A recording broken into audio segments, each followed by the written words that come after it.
फैसलाबाद में ज़रूरी यूनिवर्सिटी की खातून मुलाजमा जो कि अपने शोहर के साथ घर वापस जा रही थी और रास्ते में दो अफराद है जो कि उनको डकैती की वजह से रोकते हैं और उसके बाद इस खातून के साथ इसके शोहर के सामने जिस तरह से ज्यादती की जाती है, इससे पहले भी इस तरह की बहुत सारी मिसालें हमारे सामने हैं, लेकिन कोई भी ऐसी कार्रवाई, कोई भी ऐसी सजा हमारे सामने नहीं आई जिसकी वजह से ये केस जो है उनमें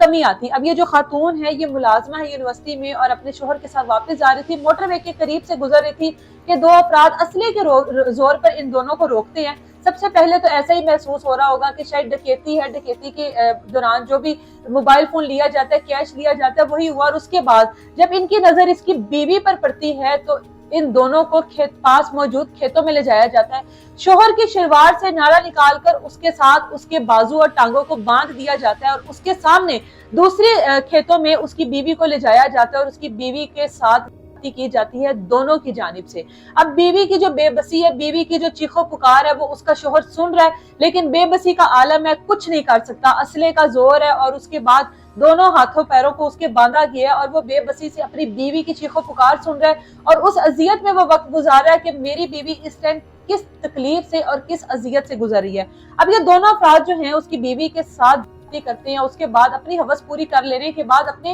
एक और साथी को बुलाते हैं और उसको कहते हैं कि तुम भी आ जाओ, जैसे कोई सवाब का काम चल रहा है, तुम भी आकर ये सवाब कमा लो। तीसरा साथी वहां पर पहुंचते हैं और वो भी वो सब कुछ करता है जो कि ये दो अफराद पहले, दो हैवान पहले कर चुके थे। अब तीनों अफराद जो है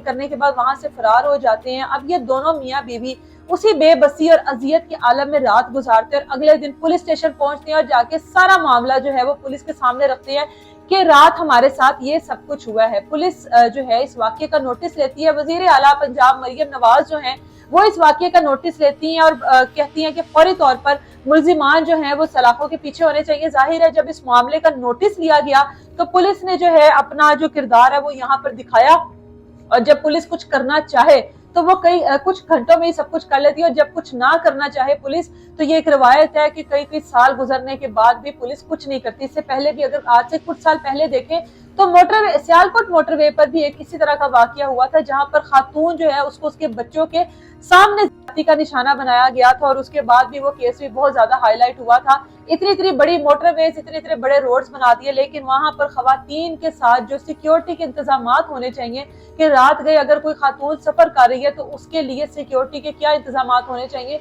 इस तरह के जो हैवान है उनको